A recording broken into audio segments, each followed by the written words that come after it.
En su enorme riqueza, el refranero español establece que tanto va el cántaro a la fuente que al final se rompe.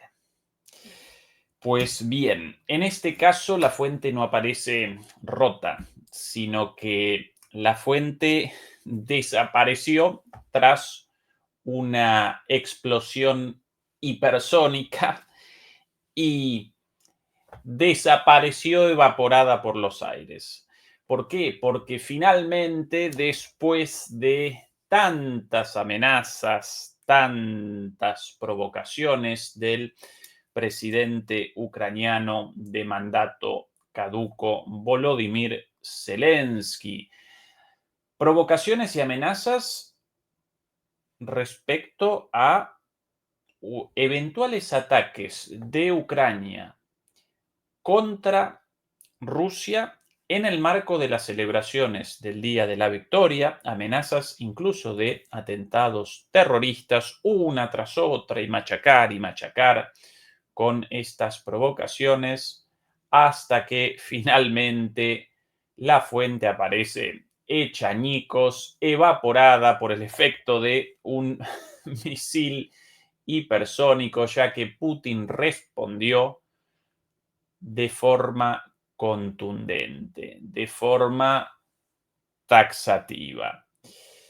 En esta transmisión, demoledores y demoledoras, vamos a presentar la respuesta del presidente ruso, quien realizó una advertencia en el caso de un ataque terrorista contra la celebración del Día de la Victoria en Rusia,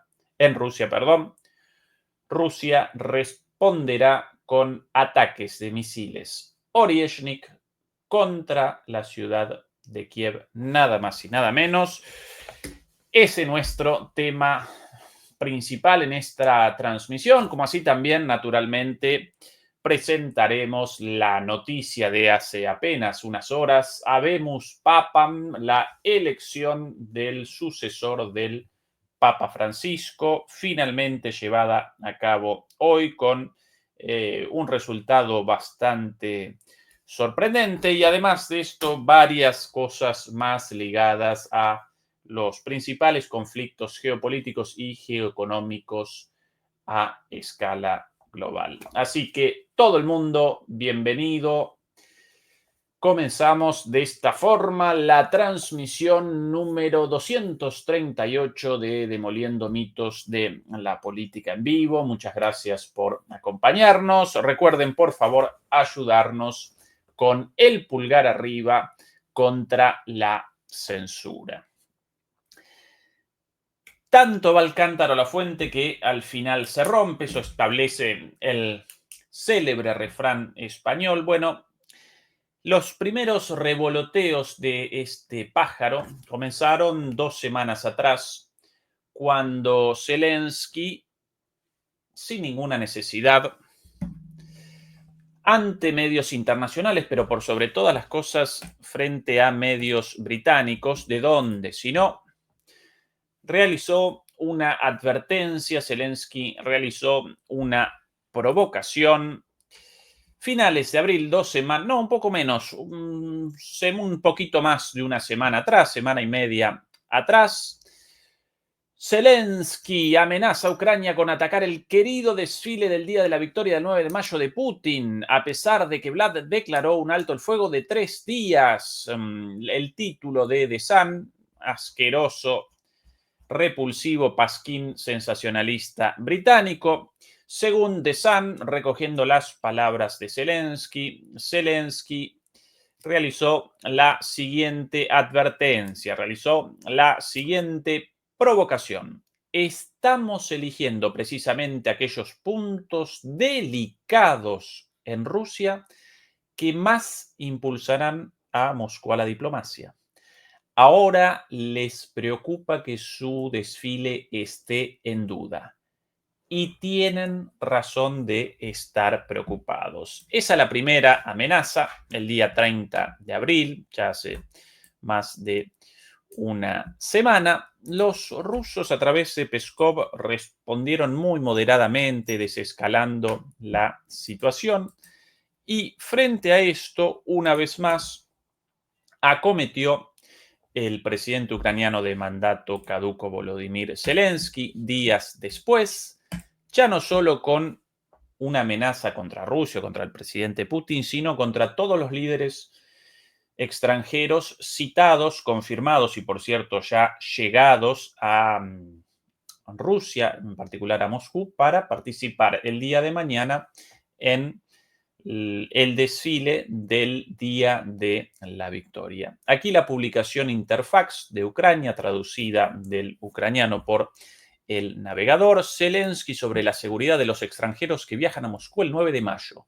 No podemos responsabilizarnos de lo que ocurre en la Federación Rusa.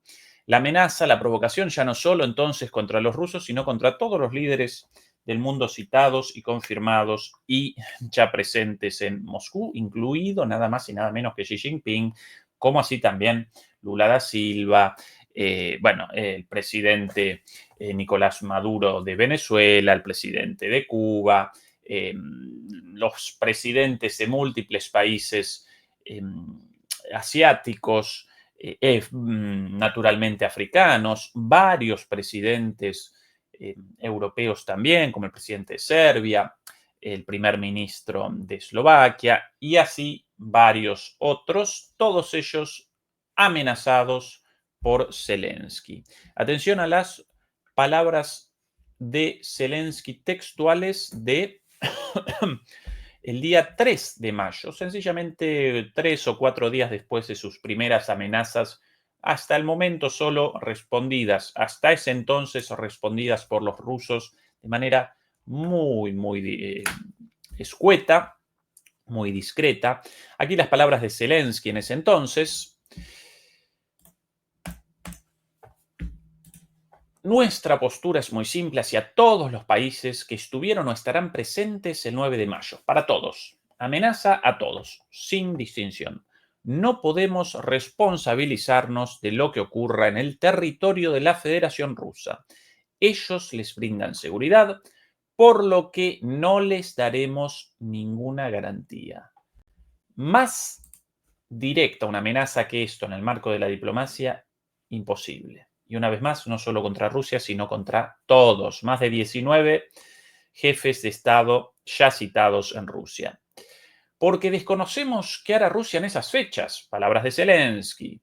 Podría tomar diversas medidas, por ejemplo, incendios, atentados con bombas, etcétera, y luego culparnos. Qué cínico, por favor. Creo como presidente y como le comuniqué al ministro de Asuntos Exteriores sobre esto, que debemos decirles a quienes nos contacten. No les recomendamos que visiten la Federación Rusa por razones de seguridad. Y si lo hacen, que no nos pregunten. Esta es su decisión personal. Las frases, las amenazas, las provocaciones de Zelensky en un encuentro con periodistas supuestamente en Kiev a principios de mes. A esto inicialmente respondió Medvedev, pero nadie por encima de él hasta el día de ayer había reaccionado oficialmente. Recuerden que Medvedev de alguna manera aparece como el troll más importante de Rusia, respondiendo a menudo de manera muy mordaz, incluso con publicaciones en las redes sociales muy provocativas, muy fuertes. Con lo cual, la respuesta hasta entonces aparecía como algo exclusivo de Medvedev y de su propio estilo, ¿sí? Por eso, días atrás comenzaron incluso los medios alemanes a recoger esta locura y a presentar fantasías belicistas como esta, por ejemplo, del Spiegel, publicación alemana, otanista hasta el tuétano, antirrusa por demás, Aquí la fantasía, atención a el nivel de belicosidad, de militarismo, de canallaje de estas publicaciones de un medio supuestamente serio en Alemania, ¿no? Como Spiegel. ¿Qué tan peligrosos son los drones ucranianos para Moscú? Directamente, la pregunta como provocación. Ataques a la capital rusa. Sería una vergüenza de primera clase si drones ucranianos atacaran Moscú durante el desfile del Día de la Victoria del 9 de mayo. De hecho, la capital rusa está bien protegida, bueno, por lo menos el reconocimiento, pero hay puntos débiles, ¿sí? Y como ilustración, una foto de los aviones rusos sobre el Kremlin. En esta fantasía verdaderamente canallesca de este medio alemán, redondean la provocación con lo siguiente. Un ataque ucraniano teóricamente posible y a gran escala podría causar caos en el desfile. Desde el comienzo de la guerra, Kiev ha mejorado significativamente su arsenal de drones y ahora puede atacar zonas profundas del territorio ruso. Varios drones también podrían impactar la capital rusa. Bueno, un abierto llamado a una locura de proporciones inconmensurables, porque no solamente perpetrarían un atentado en el día más importante del año de Rusia, en un desfile militar, pero también popular. No solamente eso, sino que además perpetrarían un atentado contra una cantidad enorme de jefes de Estado de la más diversa índole, ¿sí? Esto como si un país en guerra con Estados Unidos de repente realizase un ataque prácticamente contra la sede central de las Naciones Unidas en Nueva York, ¿sí? Como si realizasen un ataque, un país contra el G20 en el marco de su guerra con el país anfitrión del G20, con líderes de todo el mundo afectados y naturalmente las consecuencias de esto. Tan fuera de lugar, alocados, tan alocadas aparecían estas amenazas, tan alocadas aparecían estas provocaciones, que los propios chinos llamaron a los franceses y a los británicos para que, de alguna manera, los patrones, los maestros, los patrocinadores de Zelensky lo acomodaran en su lugar, ¿sí? Lo cachetearan un poquito. Hey, Volodymyr, quizás acá estás cometiendo un pequeño exceso, ¿no? Tranquilo, Volodymyr, tranquilo con la fafafa, ¿no? Abandona la droga un poquito, abandona la cocaína por un momento porque podrías cometer una locura. Según informes restringidos, el propio Trump habría eh, generado un contacto a través de su equipo de enlace con Ucrania para que también lo posicionaran a Zelensky en su lugar, lo acomodaran en su lugar, lo cachetearan un poco. Hey, Zelensky, tranquilo, un poquito más abajo las ínfulas, porque ni siquiera Estados Unidos quiere una locura de tal calibre con Putin, Xi Jinping e incluso, ¿por qué no?, los representantes indios también afectados por un atentado de estas características y por ende con la posibilidad de una represalia sin precedentes, ¿no? Rusia, China, la India, todos países con armamento nuclear.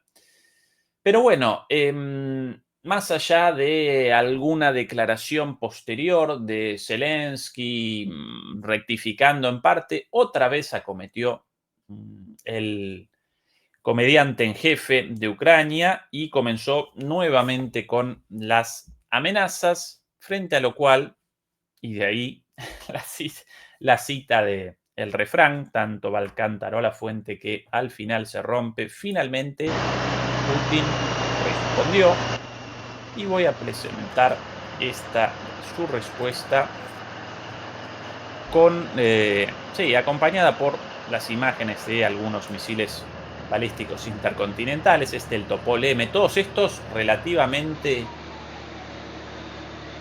antiguos, o por lo menos no lo más moderno del arsenal balístico intercontinental ruso.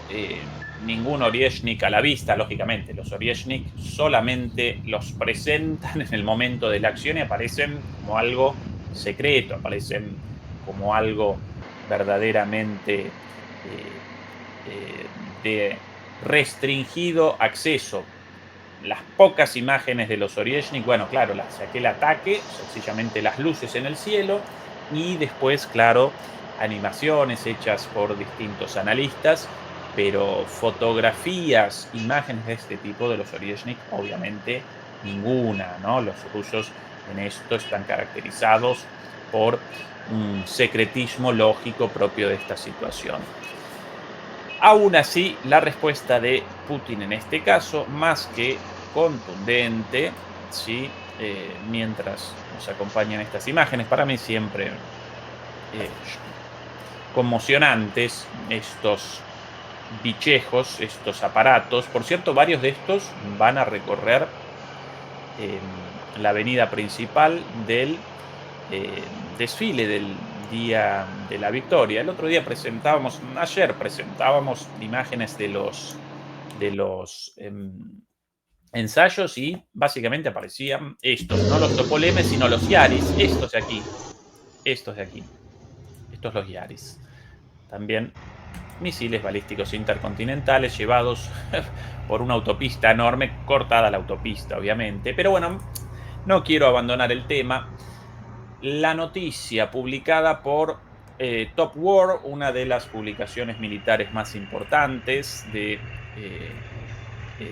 Rusia, con información a menudo privilegiada. ¿Cuántos ejes es ese transportador? 1, 2, 3. No pude, bueno. Por lo menos 7 u 8, ¿sí? La noticia. Putin ordenó al Ministerio de Defensa ruso identificar objetivos en Kiev para un ataque con Oryezhnik. Y aquí el desarrollo de esta información. Como es sabido, el líder del régimen de Kiev, Volodymyr Zelensky, ignoró la propuesta de un alto el fuego de 3 días del líder ruso Vladimir Putin. En su lugar, ordenó a las Fuerzas Armadas de Ucrania atacar con drones Moscú y otras sedes rusas, otras regiones rusas. Citando fuentes, el canal de Telegram Mash, por cierto, con información a menudo publicada solamente en los inicios en ese canal, un canal ruso, y después recién difundida a los medios rusos y a los medios internacionales, información privilegiada, seguramente con acceso al Kremlin de alguna manera, este canal de Telegram Mash. Citando fuentes, el canal de Telegram Mash afirma que la Federación Rusa está preparando una respuesta severa a estas acciones de las autoridades ucranianas. Por aquí, mientras, imágenes de los bombarderos estratégicos rusos, varios de ellos aquí. Bueno, la información. En particular, la fuente afirma que Vladimir Putin ordenó al Ministerio de Defensa ruso identificar objetivos en Kiev para el ataque con Oryezhnik. Los ataques se llevarán a cabo si el régimen de Kiev decide provocar durante la celebración del 9 de mayo. ¿Sí? Acá clara la posibilidad de un ataque en respuesta. ¿Sí? No está presentando Putin una amenaza porque sí o como iniciativa propia, sino en respuesta a estas amenazas. Si cometen un ataque terrorista contra el desfile del día de la victoria, el día de mañana, entonces ahí sí responderemos de esta manera. Qué bárbaro, Tupolev, qué espectacular. El famoso ganso blanco. Más de este reporte. La preocupación sobre los planes de los líderes ucranianos de arruinar el día de la victoria para los rusos es fundada. Fuentes de MASH afirman que militantes de las Fuerzas Armadas de Ucrania están preparando provocaciones más significativas en la capital rusa que ataques con drones. Si más significativo que un ataque con dron, muy probablemente un ataque terrorista, nada más y nada menos. Por lo tanto, Kiev no puede evitar comprender que las Fuerzas Armadas rusas definitivamente darán una respuesta dura a tales acciones. Por lo tanto, los representantes del régimen de Kiev intentarán abandonar la capital ucraniana. Además, la fuente, afirma que las familias de los principales líderes de Ucrania ya están empezando a abandonar el país.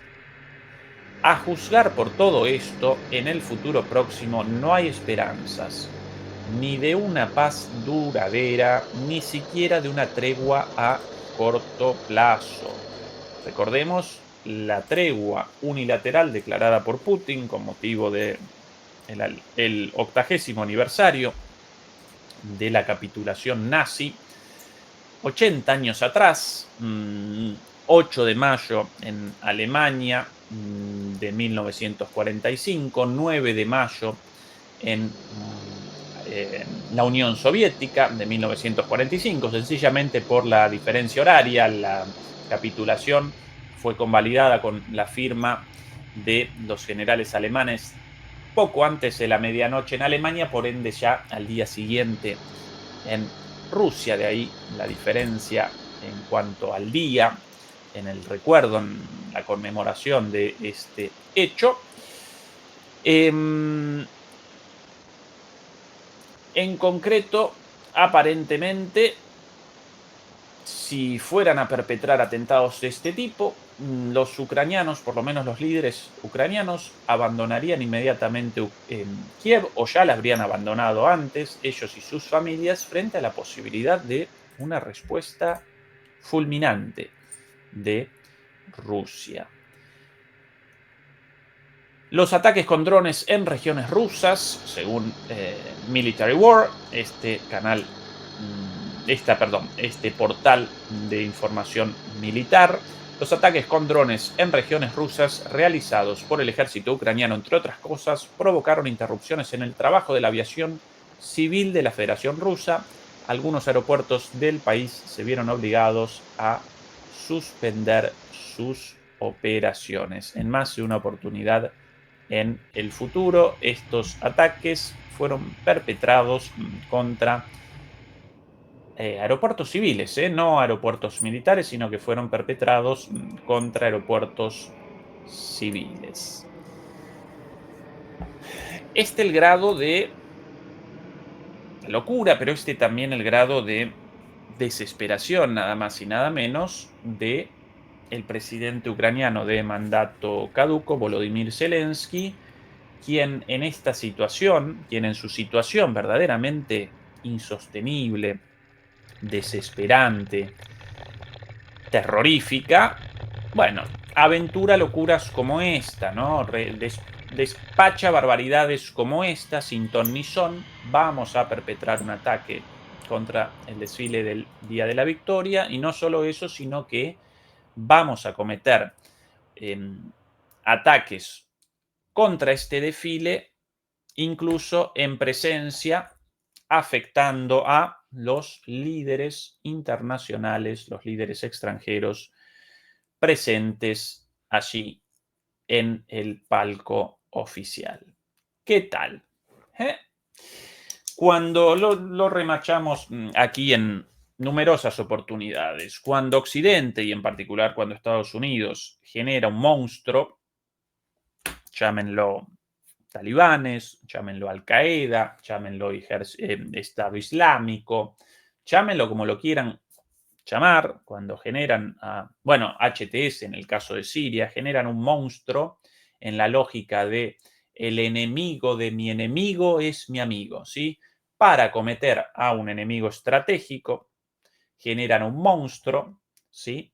En su momento a los talibanes, para acometer a la Unión Soviética, de ahí naturalmente después Al Qaeda. Lo mismo con el Estado Islámico, esto en el marco de la invasión estadounidense a Irak.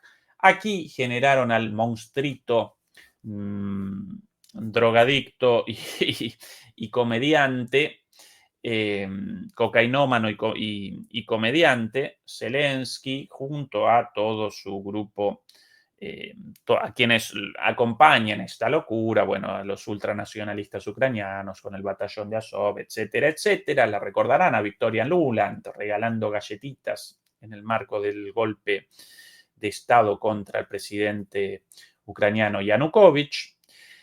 Cuando generan monstruos, a menudo, o casi siempre más bien, esos monstruos de repente metamorfosean y generan un giro de 180 grados y de repente aparecen fuera de control. En muchos casos aparecen fuera de control, incluidas acciones contra ellos mismos. Recuerden el atentado contra el World Trade Center, conocido, ¿no?, a menudo como las Torres Gemelas, hecho por sus propios monstruos, los monstruos creados por la CIA.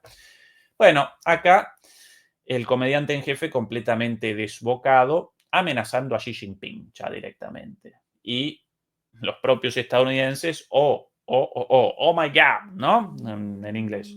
Oh my God. Bueno, esto aquí. Todavía Zelensky no comenzó el giro hacia directamente los ataques contra Estados Unidos o contra Reino Unido, difícilmente eso, pero cuidado porque sí recuerdo gestos muy claros de miembros del batallón de Azov y otros eh, soldados ucranianos ligados a el nacionalismo, al ultranacionalismo ucraniano, en este caso el nacionalismo escrito con Z, porque todos simpatizantes, o sí, más que simpatizantes, adeptos a la ideología de Adolfito, del bigotudo, ¿sí? Recuerdo yo imágenes de ellos quemando banderas de los Estados Unidos, quemando muñecos con la cara de Trump. ¿Por qué? Porque Trump en su momento determinó establecer una postura, una posición, una política exterior de Estados Unidos mucho más dura respecto a Ucrania en comparación con la postura de Biden antes. Y por ende ahí ya comenzaban las amenazas incluso contra los Estados Unidos de parte de los ucranianos. Bueno, todavía no más que eso, que actos simbólicos, pero tal vez en el futuro, ¿por qué no? Podrán comenzar incluso acciones de Ucrania en algún momento de este monstruo ucraniano contra Estados Unidos. Lo que sí vamos a presenciar, seguro, bueno, una vez terminada la guerra, una vez desguazado el Estado ucraniano, una buena parte de sus militares movilizados en esta guerra, desempleados posteriormente, muchos de ellos eh, adeptos a las ideologías nacionalistas, con Z, o nacionalistas en español de España, ¿no? Bueno, esa gente no va a poder recomenzar su vida apaciblemente en Ucrania, un país destruido, no van a poder recomenzar sus vidas en oficios, empleos propios de la vida civil, sino que participarán como mano de obra barata para los grandes grupos de criminalidad organizada de Europa, ¿sí? Ya recordarán naturalmente las noticias de operadores de drones traficando drogas en España, bueno, la participación de ucranianos y el descubrimiento de armas enviadas a Ucrania por Estados Unidos, por Alemania, por Reino Unido, en organizaciones criminales albanesas, si no recuerdo mal también por ahí, de los países bálticos. Bueno, todo eso ya comenzó, pero por ahora, claro, a cuentagotas. Tranquilos, demoledores, tranquilas, demoledoras, porque en algún momento ese personal, esa mano de obra barata a disposición del crimen organizado en Europa no va a generar hechos aislados, sino que de repente 800.000 soldados desmovilizados, algunos con ideologías extremas, otros quizás sin otra posibilidad de reinserción laboral, aunque quizás preferiblemente querrían un trabajo digno como cualquier otra persona, pero no puedan otra cosa, y presenten esta capacidad adquirida del combate, del manejo de armas, de la intimidación, etcétera, etcétera, todas estas cuestiones propias de una guerra, pero tan problemáticas en el tiempo de paz. Bueno, todos ellos, esos 800.000 soldados movilizados en el presente, desembarcarán masivamente, desembarcarán como una horda en los cárteles de drogas, en las organizaciones mafiosas, ¿sí? No solamente en Italia, las más famosas, sino en todos los países europeos, naturalmente en los bálticos, en los países de Europa del Este, en Albania, son las más conocidas, en Francia, la organización criminal mafiosa en Francia, potentísima también, en todos lados, ¿sí? Masivamente, 800.000 personas desembarcarán ahí y ahí presenciaremos este fenómeno, dicho una vez más, de generar monstruos, en este caso no Estados Unidos, sino Europa, la Unión Europea en particular, generar monstruos y que en algún momento esos monstruos realicen un giro de 300, perdón, casi cometo un furcio a lo Annalena Baerbock. Realicen un giro de 180 grados, no de 360, como querría Annalena. Esos monstruos tarde o temprano realizarán este giro, esta metamorfosis, este cambio y comenzarán a acometer, a machacar, a mordisquear la mano anteriormente alimentando a estos monstruitos, ¿sí? En este caso, la mano europea. Por cierto, a propósito de sinsentidos, despropósitos, alucinaciones, canalladas también, quiero presentar también la triste noticia de este país, aquí, Alemania, respecto a la prohibición aquí en Berlín, en esta ciudad precisamente, de celebraciones del Día de la Victoria con símbolos rusos, soviéticos, del Ejército Rojo. Por alguna razón, los soldados de las Fuerzas Armadas ucranianas, los soldados de Zelensky, pueden participar en las celebraciones conmemorando el 80º aniversario de la capitulación nazi en Reino Unido, lo mismo aquí en Alemania. Cualquier celebración con símbolos propios de la Segunda Guerra Mundial no genera ningún inconveniente.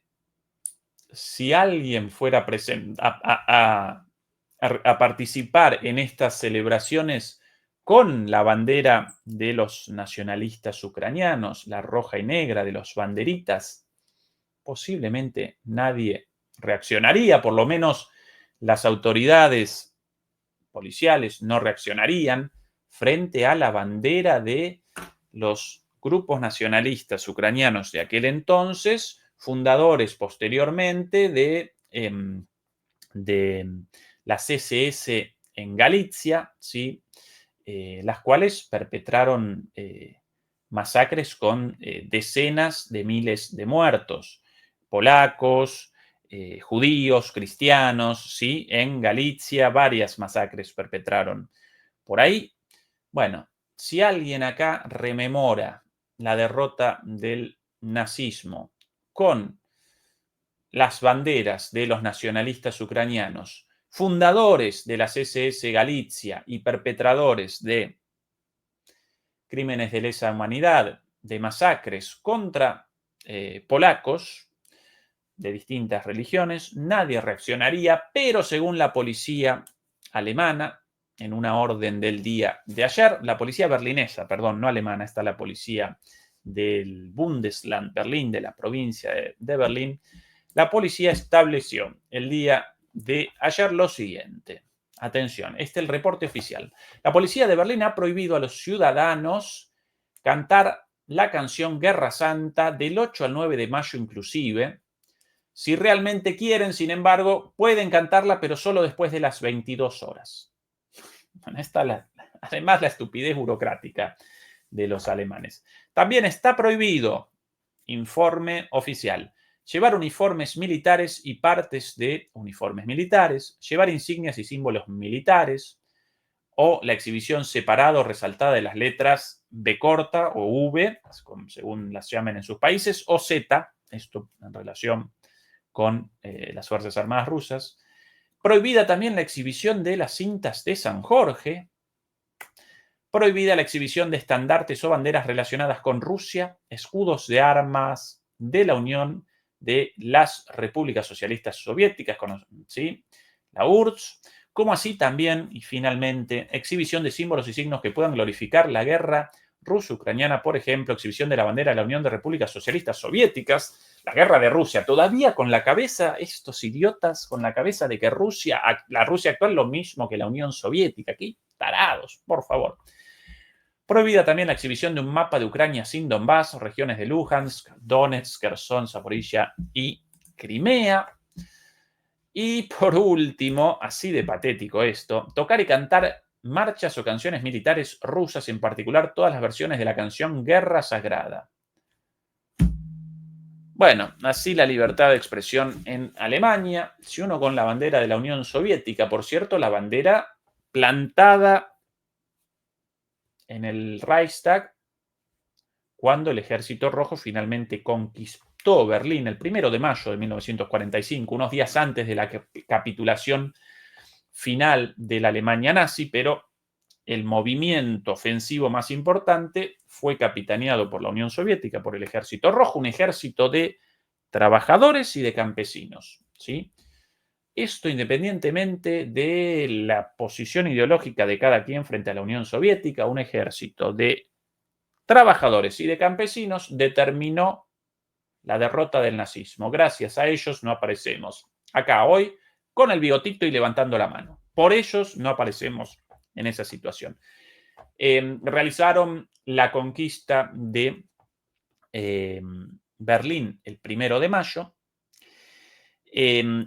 Berlín oficialmente capituló al día siguiente, el 2 de mayo. Recuerden que la capitulación representa un acto formal en el cual las partes deben establecer las condiciones en un documento, los generales, en este caso capturados, deben convalidar esto con su firma. Por eso la captura fue realizada el 1 de mayo, la capitulación de Berlín, la capital alemana, el 2 de mayo y la capitulación de toda Alemania el 8 de mayo para los occidentales, 9 de mayo para la Unión Soviética. Un día antes de la captura de Berlín, en el búnker, el bigotudo Adolfito cometió suicidio el 30 de abril. ¿Y qué establecieron los soviéticos sobre el Reichstag como símbolo de esa victoria? Una vez más, gracias a la cual no podemos presentar esto sin un bigotito y sin la mano arriba.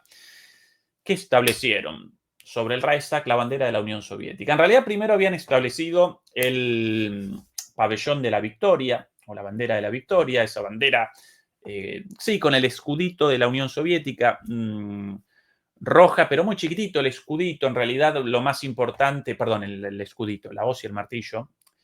No un escudo, sino la hoz y el martillo, pero chiquitito eso, y en una inscripción bastante larga de regimiento, bueno, número, etcétera, etcétera, tropas, fusileros, bueno, básicamente la bandera del grupo de asalto responsable de la captura de Berlín.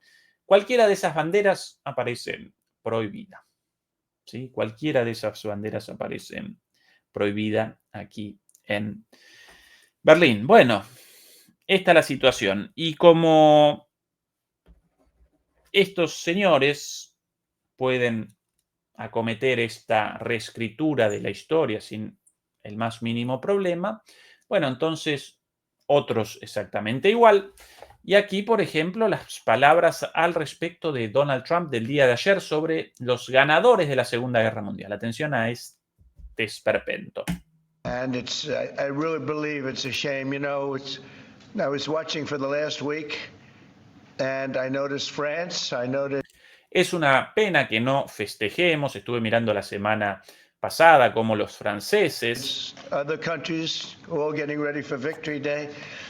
Y otros países europeos, todos ellos se preparan para el Día de la Victoria. And I said, that's sort of strange, because David just added something. He said, we also rebuilt the world. And I didn't have that. And Y todo eso me pareció extraño porque nosotros hicimos la mayor parte. Ellos además dijeron, nosotros reconstruimos el mundo. I should have that. That was a big factor. But I cuando en realidad nosotros lo hicimos. noticed all of the countries, Russia, having a big day tomorrow. Y sobre todos los países percibí que Rusia, por encima de todo el resto de los países, va a tener un gran día mañana. And by the way, they lost millions of people. Y por cierto, perdieron millones de personas en la Segunda Guerra Mundial. And they were absolutely a major factor.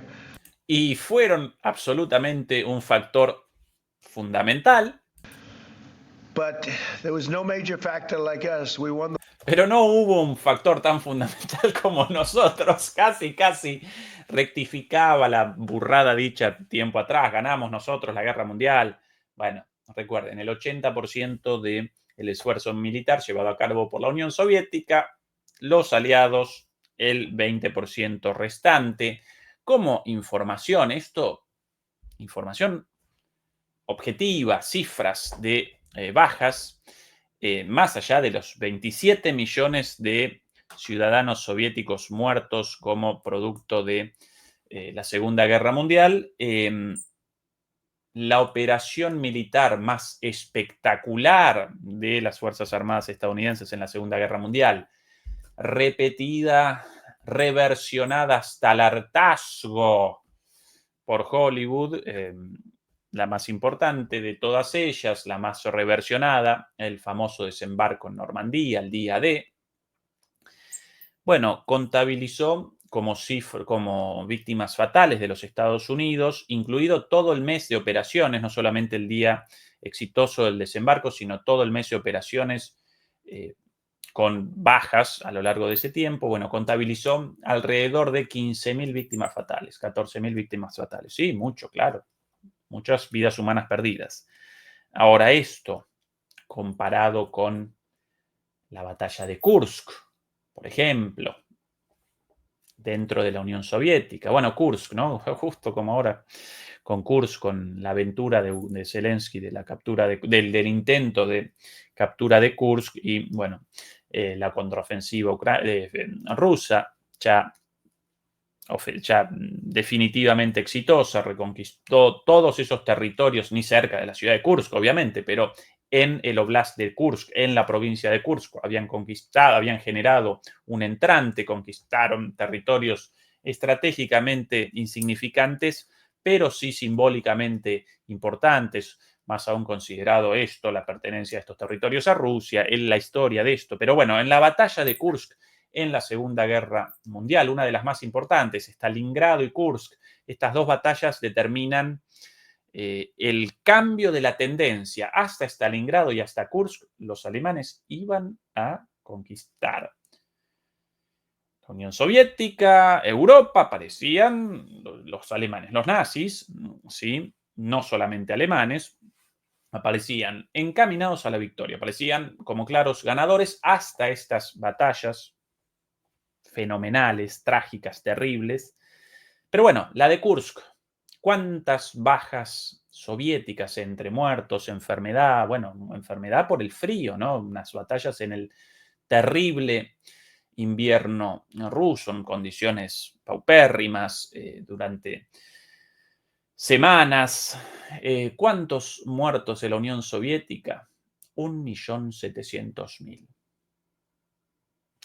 Según las estimaciones, entre 1.000.000 y 1.700.000, estas las estimaciones más elevadas, pero solo como comparación, ¿no? Desembarco de Normandía, repetido hasta en La Sopa, ¿sí? Película sobre el desembarco de Normandía, 15.000 muertos de Estados Unidos, batalla de Kursk, 1.700.000 muertos. Esa es la diferencia entre el esfuerzo militar de un lado y del otro para la derrota del nazismo, ¿sí?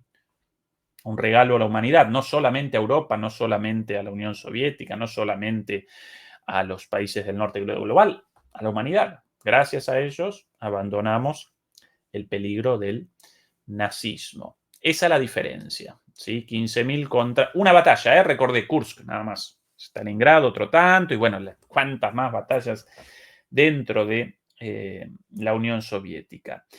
Bueno, aún así, Trump aparentemente iba a rectificar esas estupideces. Acá recordó, sí, el factor determinante de la Unión Soviética, o el factor, el major factor, ¿no? Como un factor fundamental, la gran cantidad de pérdidas, pero al final los principales ganadores de la de la guerra contra el nazismo, nosotros, los estadounidenses. Qué cara dura. And we won it with the help of others, but everybody was celebrating but the United States of America. And I said, bueno, fuimos con otros aliados, pero nosotros fuimos los más importantes. Todo el mundo lo celebra, ¿por qué no lo celebramos nosotros? Bueno, con todo derecho, Estados Unidos podría o debería realizar una celebración, eso fuera de discusión, y el esfuerzo, finalmente un esfuerzo conjunto contra el nazismo, pero fanfarronear como, fuimos nosotros los más importantes, cuando en realidad, comparado con los soviéticos, muy poquitito. Putin podría fanfarronear y no fanfarronea con esto. Siempre recuerda el carácter colectivo del esfuerzo militar contra el nazismo, a pesar del 80% del trabajo hecho por los soviéticos, ¿no?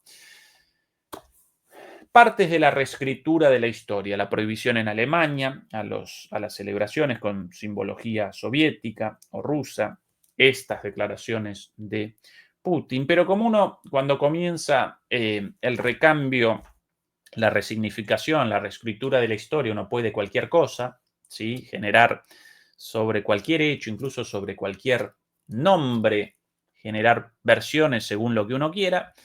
¿Qué determinó, entre otras cosas, Trump en estos últimos días, después del cambio del nombre del Golfo de México por Golfo de América? Bueno, acá una nueva, el cambio del Golfo Pérsico por el Golfo Arábico. Y no solamente lo determinó él, sino que las grandes corporaciones tecnológicas como Google, encargada de Google Maps, ya realizaron la implementación de esto. Atención acá, ¿eh?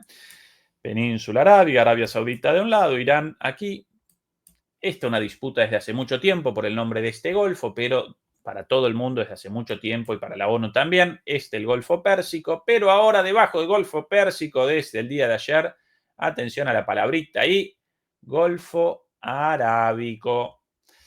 Golfo Arábico también por orden de Trump, nada más y nada menos. ¿Qué tal? Reescritura de la historia, reescritura de la geografía. ¿Por qué no? ¿Por qué no? Si pueden cualquier cosa, con la soberbia habitual de Occidente, de la OTAN, ningún problema para Trump. Pudo cosas peores como los ataques contra los hutíes, con una derrota rutilante de Estados Unidos, se vieron abandonar el Mar Rojo, supuestamente por un acuerdo, pero un acuerdo forzado, gracias a la resistencia de los hutíes. Finalmente, quiero presentar, ya que hoy, bueno, el Vaticano determinó al sucesor del Papa Francisco, aquí las imágenes de la elección y la salida por primera vez al balcón del Vaticano frente a la Plaza San Pedro o San Pietro de el nuevo Papa, el Papa León XIV o León XIV. Aquí las imágenes. ¿Se me ayuda? La iglesia de San Pedro, la catedral de San Pedro. Sia con tutti voi. El nuevo papa. El nuevo papa estadounidense, aunque algunos medios latinoamericanos lo presenten como peruano-estadounidense, en realidad este señor, cardenal, hasta el día de hoy, conocido como, cardenal de nombre Robert Prevost, en realidad un cardenal estadounidense, pero con doble ciudadanía, con la ciudadanía estadounidense y peruana, porque la vida de este señor, o por lo menos su vida profesional, apareció dividida hasta el día de hoy. Su vida aparecía dividida, su vida profesional aparecía dividida entre Chicago, su ciudad de origen, su ciudad de nacimiento en el estado de Illinois, y la ciudad peruana de Chicaglo, si no recuerdo mal, sede de Chiclayo, perdón, no Chiclago, cualquier cosa dicha, Chiclayo, una ciudad costera de Perú con una diócesis allí, y este papa hasta hace poquito presentaba el cargo de obispo de Chiclayo o Chiclayo, pronunciado en español rioplatense. Por eso su relación con Perú, por eso su doble ciudadanía, pero este papa, un papa estadounidense, nacido en Chicago, criado en los Estados Unidos, durante mucho tiempo después del retorno de Perú a Estados Unidos, también con su cargo, sus labores eclesiásticas llevadas a cabo allí, en Estados Unidos, de 69 años, de la orden de San Agustín, de los papa agustiniano, y convertido en cardenal, designado cardenal por el Papa Francisco en 2023. Aparentemente acompañaría la línea de Francisco, una línea de conservadurismo popular, la línea más progresista dentro de la Iglesia Católica, pero por ahí también presenta en su historial algunos hechos discutibles, como la designación de algunos prelados acusados de abuso sexual como miembros o como sacerdotes sin actividad pública, pero sí como miembros de su diócesis en Chiclayo, ¿sí? De alguna manera generando cobijo para esos sacerdotes acusados de abusos sexuales contra menores. Esto discutible, temas, controversias, él sin ninguna acusación de este tipo, ni mucho menos, determinó como designación, como nombre, a partir de hoy, el de León XIV, León XIV, esto en línea con el Papa Francisco, con esta línea de una iglesia más social, más cercana al pueblo.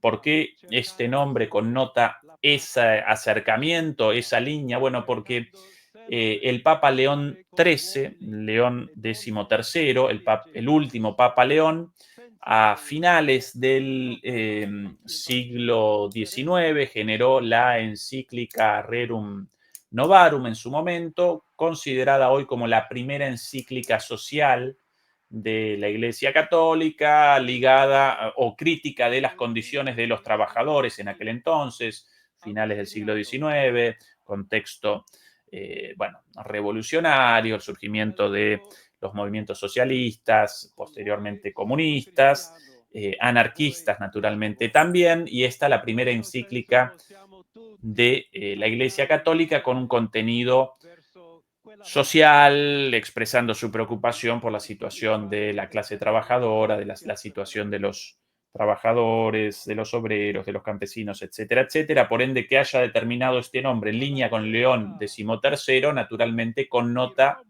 un primer paso en ese sentido, en el sentido de la continuidad de la línea progresista, aunque naturalmente progresista en el marco de la Iglesia Católica, un conservadurismo popular y no un conservadurismo aristocrático como la otra línea reinante en la Iglesia Católica. Lo presentan también medios latinoamericanos, lo presentan como el primer papa americano, el Papa Francisco también, del continente americano, argentino también americano. Bueno, el primer papa estadounidense, y con doble ciudadanía, con ciudadanía peruana y cercano a la ciudad de Chiclayo por su cargo como obispo ahí. Ahí en español. A mi querida diócesis de Chiclayo en el Perú. Bien, ahí la diócesis mencionada. Donde un pueblo fiel ha acompañado a su obispo, ha compartido su fe y ha dado tanto para seguir siendo iglesia fiel de Jesucristo. A tutti voi, fratelli e sorelle. Bueno, bastante bueno el español, un resabio ahí muy chiquitito de acento inglés, pero muy bueno el español, muchos años de obispo allí, ¿no? Muchos años como prelado allí. Bueno, en principio, el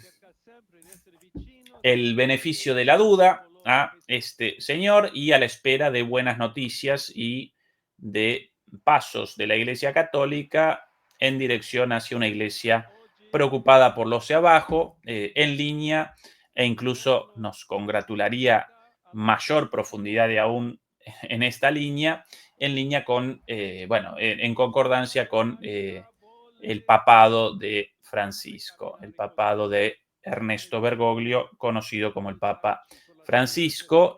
Naturalmente, quisiéramos todos nosotros, o por lo menos yo personalmente, quisiera como medida primera, como medida más importante, la decisión final respecto a el fin del celibato para los clérigos católicos. Celibato, por cierto, establecido en el año 1100 y algo, 1123, por el Papa Calixto II. Antes de eso, los curas, los sacerdotes, los obispos, los cardenales, los papas podían desposar a sus parejas y generar familias, hijos. Y gracias a lo cual, como cualquier otra iglesia del mundo, los clérigos católicos no presentaban problemas ni acusaciones ni ningún tipo de críticas respecto a abusos contra menores, contra niños, contra personas vulnerables, etcétera, etcétera. De fondo del problema estructural de la iglesia, de los abusos a menudo tapados, a menudo ocultos por la propia institución, más allá de cambios positivos en los últimos tiempos en la denuncia de todo esto, de fondo aparece el celibato, ¿sí? El celibato determina que las personas o los varones a cargo de estos quehaceres religiosos no puedan canalizar sus energías sexuales propias de cualquier ser humano, naturales, positivas. Sin nuestras energías sexuales no podríamos realizar la función básica de la reproducción, nada más y nada menos.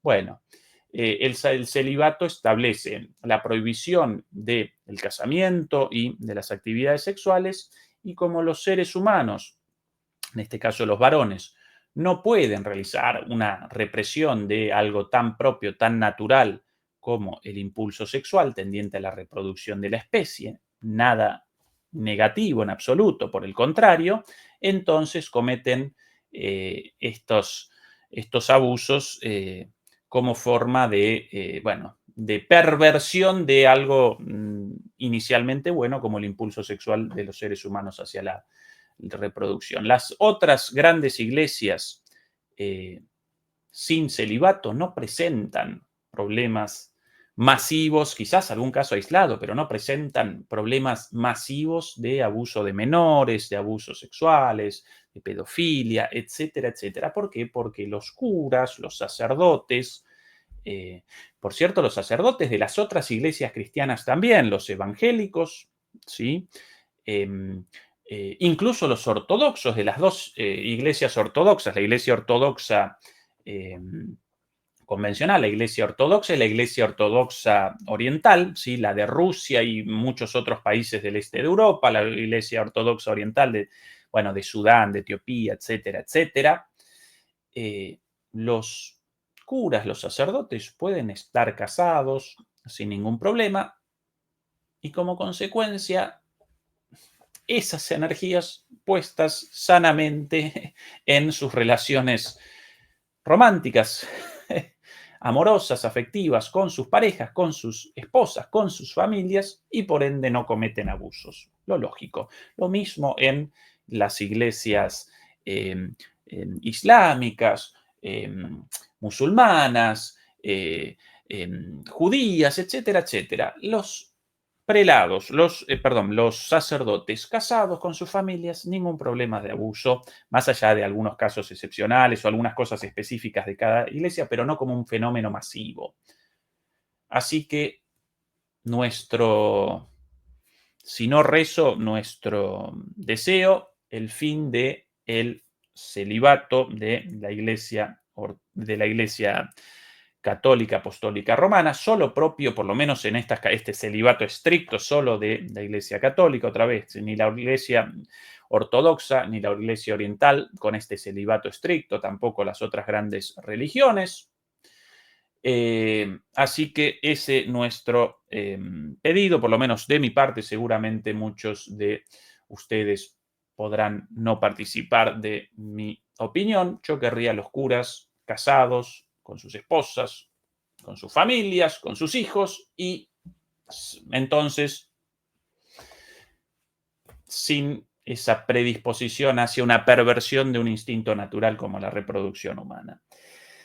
Bueno, así que el